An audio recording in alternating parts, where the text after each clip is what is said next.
আসসালামু আলাইকুম dear students.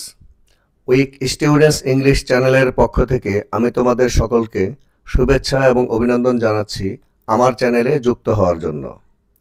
তোমরা এখনও যারা আমার চ্যানেলটি সাবস্ক্রাইব করনি, অতি তাড়াতাড়ি সাবস্ক্রাইব করে নাও এবং পরবর্তী ভিডিও পাওয়ার জন্য বেল বাটনে ক্লিক করে নাও। আমি আজকের এই ভিডিওতে একটি ট্রান্সলেশন দেখাবো তোমাদের। ছেলেটি কারণে অকারণে শুধু হাসে।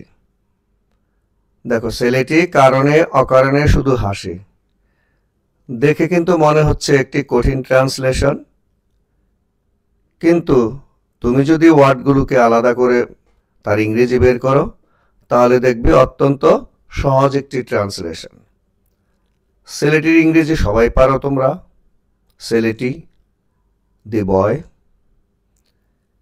এবার যদি দেখি কারণে অকারণে, কারণে অকারণে, for no reason, for no reason, for নাথিংও দেওয়া যায়, কিন্তু ফর নো রিজনটাই সবচেয়ে এটি গ্রহণযোগ্য আমার কাছে মনে হচ্ছে, তাই আমি ফর নো রিজনই ব্যবহার করলাম। শুধু হাসে, কারণ হাসে তো এটার ইংরেজি হচ্ছে লাফ। শুধু হাসে এর সাথে আমরা জাস্ট যুক্ত করতে পারি।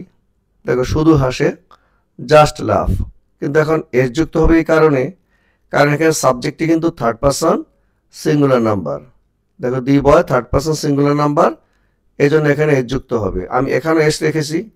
আমি শুধু হাসে বলতে তো এখন একজন থার্ড পারসনকেই বোঝায়, অর্থাৎ থার্ড পারসনকে বোঝায়। সিঙ্গুলার হলে তো এখানে লাফ আসবেই, তাই আমি এখানেও লাফ এর সাথে এস যুক্ত করেছি।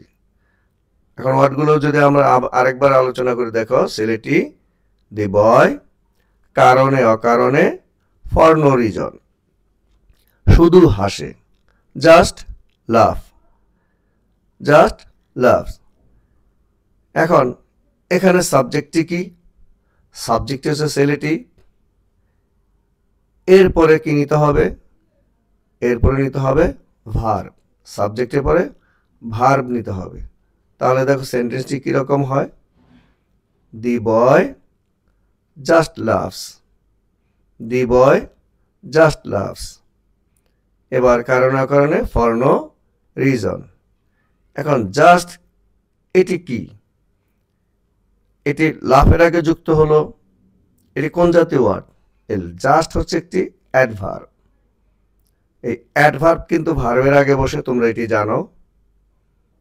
তাহলে এখানে এই জাস্ট যুক্ত হয়ে লাফের একটি অবস্থা বর্ণনা করা হলো। এরপরে ফর নো রিজন এটি এখানে বসলো।